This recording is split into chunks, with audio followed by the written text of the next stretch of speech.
Nifty जाएगा 16,600 तक। जी हाँ, आपने बिल्कुल सही पढ़ा। जो निफ्टी इंडाइसेस हमारा 16,600 तक के टारगेट हमें दिखा सकता है।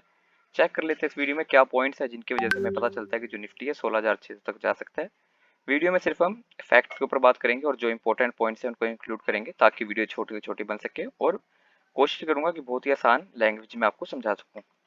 तो वीडियो अगर पसंद आती है तो वीडियो को लाइक शेयर कमेंट जरूर करें और चैनल को सब्सक्राइब करना ना भूलें। चेक करने के लिए कि निफ्टी 16,600 तक क्यों जा सकता है, क्या रीजंस है, उसके लिए हमें सबसे पहले निफ्टी के मंथली टाइम फ्रेम पे जाना पड़ेगा ताकि हम कुछ पॉइंट्स है वो चेक कर सकें। तो ये निफ्टी का मंथली टाइम फ्रेम है। ये निफ्टी जब से यहाँ से फॉर्म हुआ है, जब 1990 से फॉर्म हुआ तब से लेकर अब तक का पूरा यहाँ पे चार्ट है निफ्टी का। इस पोर्शन को हम यहाँ पे इग्नोर करेंगे अभी के लिए, क्योंकि यहाँ पे हमें कोई ज़्यादा डेवलपमेंट देखने को नहीं मिल रही है। तो इसको इग्नोर करके हम जो ये पोर्शन है इसके ऊपर फोकस करेंगे। और अगर इस पोर्शन को हम देखते हैं तो यहाँ पे हमें सिर्फ दो बार जो है मार्केट में क्रैश देखने को मिलता है। एक तो अभी रिसेंटली हुआ है जब इंडिया में और वर्ल्ड वाइड काफी जगहों पर लॉकडाउन आ गया था कोविड-19 की वजह से। दूसरा हमें जो है क्रैश देखने को मिलता है वो 2008 और 2009 में, जब ग्लोबली काफी ज्यादा रिसेशन था। तो इनके अलावा कोई भी और भी क्रैश नहीं है, मार्केट में कभी क्रैश नहीं है। हमें सिर्फ एक करेक्शन और कंसोलिडेशन देखने को मिली है। जैसे कि यहाँ पे जो कंसोलिडेशन हुई, थोड़ी करेक्शन हुई, और यहाँ पे जैसे कि जब 2008 और 2009 में रिसेशन के बाद स्टॉक जो हमारा निफ्टी अपसाइड गया था, तो यहाँ पे हमें थोड़ी सी करेक्शन देखने को मिली। फिर दोबारा अपसाइड गया हमारा निफ्टी, तो यहाँ पे भी हमें करेक्शन देखने को मिली, और यहाँ पे भी टाइम टू टाइम करेक्शन देखने को मिली है। तो हमें जो क्रैश है मार्केट में सिर्फ दो बार देखने को मिला है। और जैसे कि लोग आजकल लोगों के मन में थोड़ा डर रहता है कि जो निफ्टी है बहुत ज़्यादा हाई लेवल पे अभी 15,000 16,000 तक आ चुका है, तो यहाँ से काफ़ी बड़ी गिरावट देखने को मिल सकती है क्योंकि बहुत ज़्यादा हाई लेवल पे है। तो लोगों का जैसे डर है, तो बताना चाहूँगा कि ऐसा कुछ नहीं है कि यहाँ से एक क्रैश आ जाएगा। यहाँ से ये हो सकता है कि हमें सिर्फ एक करेक्शन या फिर कंसोलिडेशन देखने को मिल सकती है, और एक क्रैश नहीं आ सकता। क्यों? क्योंकि अगर हम इन दोनों एग्जाम्पल को ही देखते हैं तो जब ये क्रैश आया अभी कोविड-19 की वजह से आया, तो ग्लोबली बहुत ज़्यादा वीकनेस थी हर चीज़ में। हर एक मार्केट में ग्लोबली वीकनेस थी, हर एक मार्केट क्रैश कर रही थी। और जो पहले 2008 और 2009 में क्रैश आया ये, इसमें भी पूरा ग्लोबली जो जितने भी कंट्री थे सबके सभी के जो मार्केट है, स्टॉक मार्केट सभी क्रैश थे। तो यहाँ पे भी अगर क्रैश आना चाहिए तो यहाँ पे एक पूरी ग्लोबली कुछ ऐसा होना चाहिए, कुछ ऐसी नेगेटिव सेंटिमेंट्स होने चाहिए कि यहाँ पे क्रैश आ सके। तो अभी कुछ ऐसा होने के बहुत ही कम चांसेस हैं कि यहाँ पे स्टॉक मार्केट नीचे जाएगा, क्योंकि कोई नेगेटिव सेंटीमेंट है नहीं मार्केट में। तो यहाँ पे बहुत कम चांसेस है कि स्टॉक नीचे आ सकता है।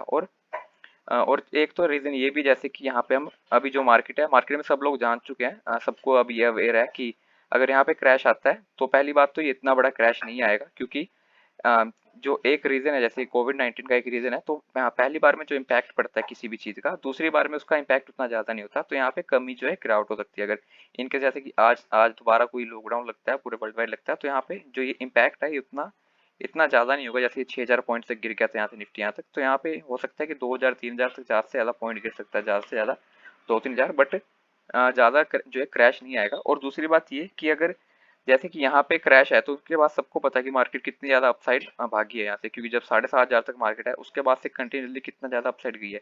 तो सेम लोगों को पता है अगर यहाँ पे अगर बहुत बड़ी गिरावट आती है तो उन्हें पता है कि मार्केट लॉन्ग टर्म के लिए अपसाइड ही जाएगी। तो यहाँ पे वो बाय करके चलेंगे। पहले ही वो जैसी ज्यादा थोड़ी गिरावट आई, ठीक ठाक गिरावट आई, वो बाय करने लग जाएंगे और अपसाइड जाएगा। तो एक बहुत बड़ी गिरावट आनी बहुत ही मुश्किल है यहाँ पे। तो ये भी एक काफी रीजन है। और जैसे कि काफी लोग कहते हैं कि यहाँ पे गिरावट आ सकती है, तो उनका मतलब गिरावट का मतलब ये है कि यहाँ पे सिर्फ एक करेक्शन और कंसोलिडेशन देखने को मिल सकती है। एक गिरावट लाने के लिए ग्लोबली, जैसे मैंने कहा कि ग्लोबली बहुत ही नेगेटिव सेंटीमेंट है, बहुत ही बड़ा एक कुछ होना चाहिए इवेंट, तब जाके गिरावट देखने को मिलती है।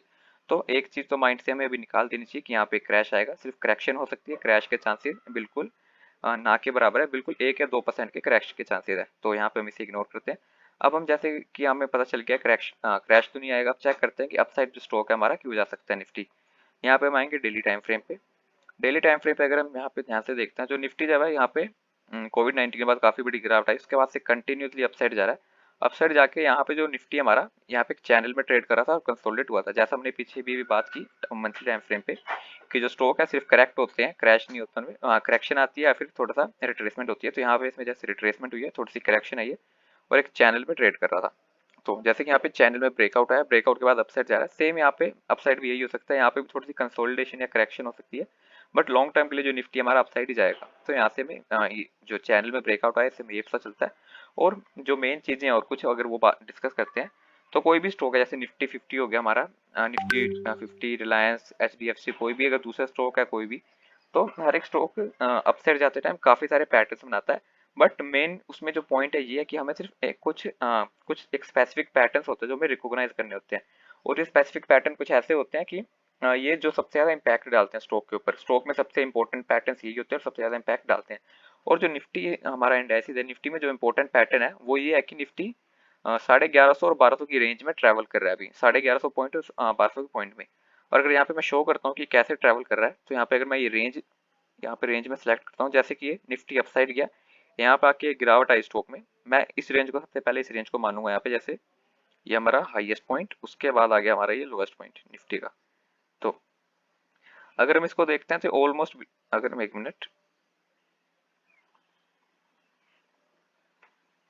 यहाँ पे लास्ट पॉइंट पूरा, तो अगर हम इसको देखते हैं तो ये बिल्कुल ऑलमोस्ट 1150 पॉइंट्स की गिरावट थी यहाँ पे स्टॉक में, ये वाली, जैसे कि स्टॉक अपसाइड जा रहा था कंटिन्यूसली, यहाँ पे थोड़े नेगेटिव सेंटीमेंट से 1150 पॉइंट की गिरावट।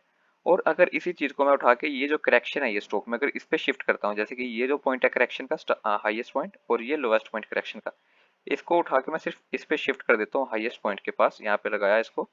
तो अगर यहाँ पे ध्यान से देखते हैं जो करेक्शन है ये बिल्कुल सेम लेवल की है, जो ये गिरावट थी सेम इसी लेवल की करेक्शन है, ये हाईएस्ट पॉइंट और ये जो लोएस्ट पॉइंट है बिल्कुल इसी आसपास है। हाँ, 50 पॉइंट या 100 पॉइंट का फर्क हो सकता है, बट ओवरऑल जो है बिल्कुल सेम पॉइंट है। तो ये तो एक एग्जांपल हो गया। अगर हम मैं इस चीज को यहाँ से उठा के, जो यहाँ पे ब्रेकआउट है और अपसाइड गया मार्केट, अगर इस चीज को, ये जो गैप है 1150 का पॉइंट्स का, इसको उठा के शिफ्ट करता हूँ ब्रेकआउट ब्रेकआउट पॉइंट से, तो ये हमारा ब्रेकआउट जो पॉइंट है ये इससे उठा के यहाँ शिफ्ट किया, तो हम देखते हैं यहाँ पे जो स्टॉक है हमारा जिस प्राइस पे रेजिस्टेंस फेस कर रहा है सेम यही प्राइस है जो गैप है, ये 1150 पॉइंट का जो गैप है सेम यही प्राइस है।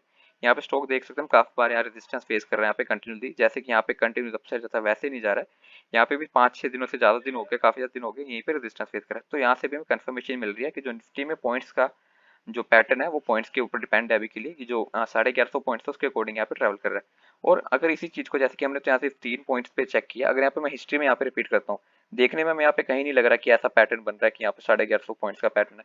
बट अगर मैं शिफ्ट करता हूँ अलग अलग पॉइंट्स पे, सबसे पहले तो मैं ये जो पॉइंट है ये दिख रहा है, अगर यहाँ पे शिफ्ट करता हूँ सिर में, ये हमारा लोवेस्ट पॉइंट और ये हमारा हाईएस्ट पॉइंट।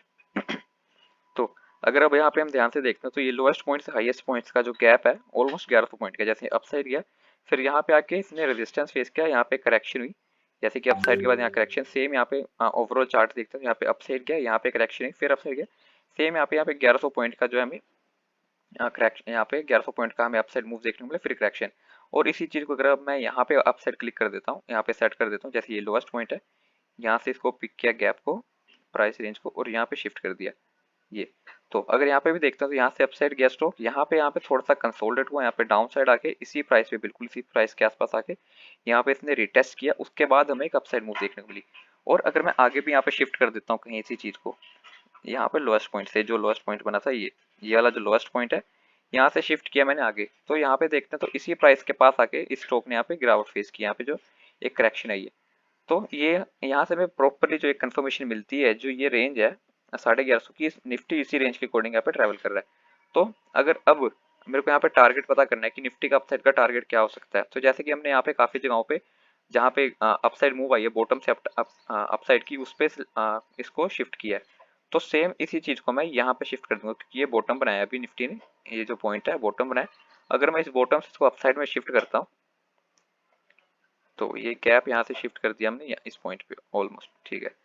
तो अगर यहाँ पे मैं देखता हूँ हमारा अगला टारगेट क्या होता है, तो इससे पता चलता है जो हमारा अगला टारगेट बन रहा है, जो इस प्राइस के बिल्कुल पास बन रहा है, वो बन रहा है 16,600 तक का।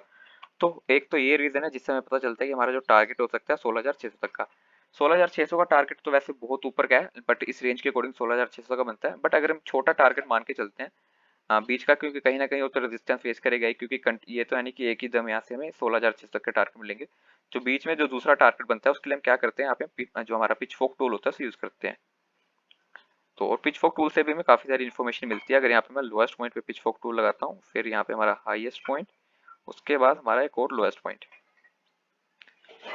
ओके। तो अगर यहाँ पे आप ध्यान से देखते हैं तो पिच फोक टूल सबसे पहले तो हम चेक करेंगे परफेक्टली लगा है नहीं लगा है। तो हमारी ये जो मीडियन लाइन है पिच फोक टूल की, स्टॉक यहाँ पे काफी बार रेजिस्टेंस फेस कर चुका है, यहाँ पे रेजिस्टेंस फेस किया, यहाँ पे रेजिस्टेंस फेस किया, उसके बाद ब्रेकआउट दिया। तो इससे हमें पता चलता है पिच फोक टूल हमारा सही लगा, क्योंकि यहाँ पे इसने सपोर्ट भी लिया। अब अगर पिच फोक टूल को अगर हम ध्यान से देखते हैं यहाँ पे, तो स्टॉक जैसे इस पॉइंट से अपसाइड गया, अपसाइड जाके ये जो ग्रीन कलर की लाइन है जो रेजिस्टेंस लाइन है, वहाँ पे रेजिस्टेंस फेस किया और कंसोलिडेट हो रहा है। और उसके बाद जो हमारी ये ब्लू कलर की लाइन है, ये हमारा अगला टारगेट है स्टॉक के लिए जो पिच फोक टूल के अकॉर्डिंग।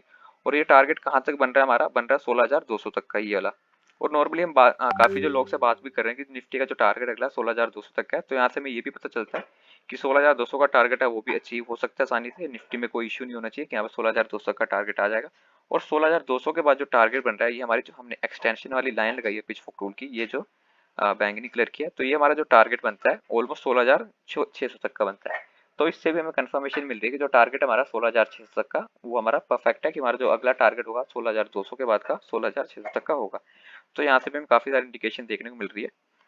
और अगर यहाँ पे निफ्टी को भी देखते हैं हम एक बार के लिए, तो जो निफ्टी है जैसे कि अभी यहाँ पे रेजिस्टेंस फेस कर रहा है, जैसे कि हमने गैप की बात की थी 1150 के गैप के अकॉर्डिंग रेजिस्टेंस फेस कर रहा है।